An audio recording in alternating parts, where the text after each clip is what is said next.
Letter V.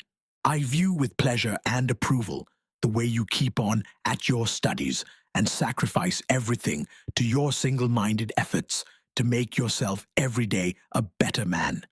I do not merely urge you to persevere in this, I actually implore you to. Let me give you, though, this one piece of advice.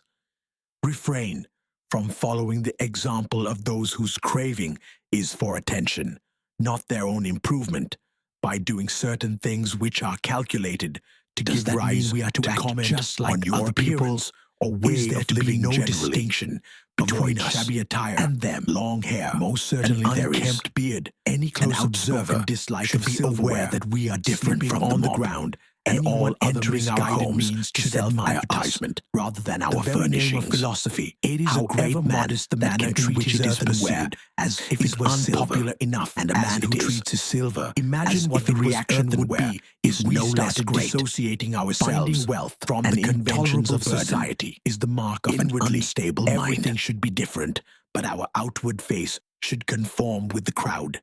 Our clothes should not be gaudy, yet they should not be dowdy either. We should not keep silver plate with inlays of solid gold, but at the same time, we should not imagine that doing without gold and silver is proof that we are leading the simple life. Let our aim be a way of life not diametrically opposed to, but better than that of the mob. Otherwise, we shall repel and alienate the very people whose reform we desire. We shall make them, moreover, reluctant to imitate us in anything, for fear they may have to imitate us in everything. The first thing philosophy promises us is the feeling of fellowship, of belonging to mankind and being members of a community. Being different will mean the abandoning of that manifesto. We must watch that the means by which we hope to gain admiration do not earn ridicule and hostility. Our motto, as everyone knows, is to live in conformity with nature. It is quite contrary to nature to torture one's body, to reject simple standards of cleanliness and make a point of being dirty, to adopt a diet that is not just plain, but hideous and revolting. In the same way as a craving for dainties is a token of extravagant living, avoidance of familiar and inexpensive dishes betokens insanity.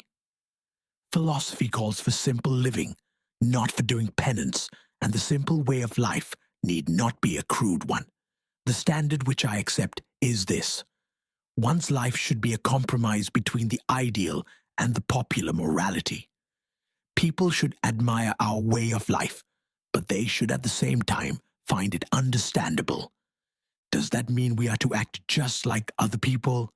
Is there to be no distinction between us and them? Most certainly there is. Any close observer should be aware that we are different from the mob.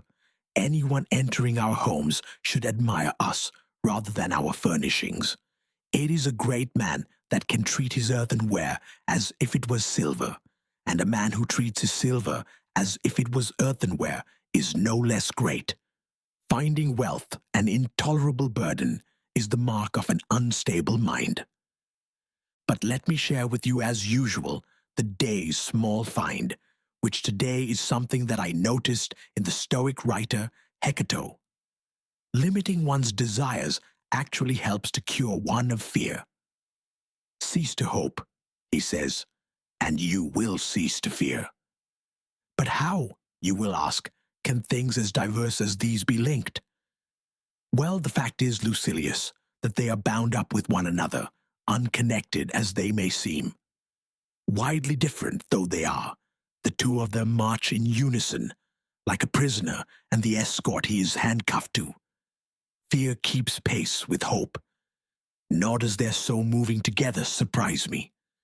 Both belong to a mind in suspense, to a mind in a state of anxiety through looking into the future.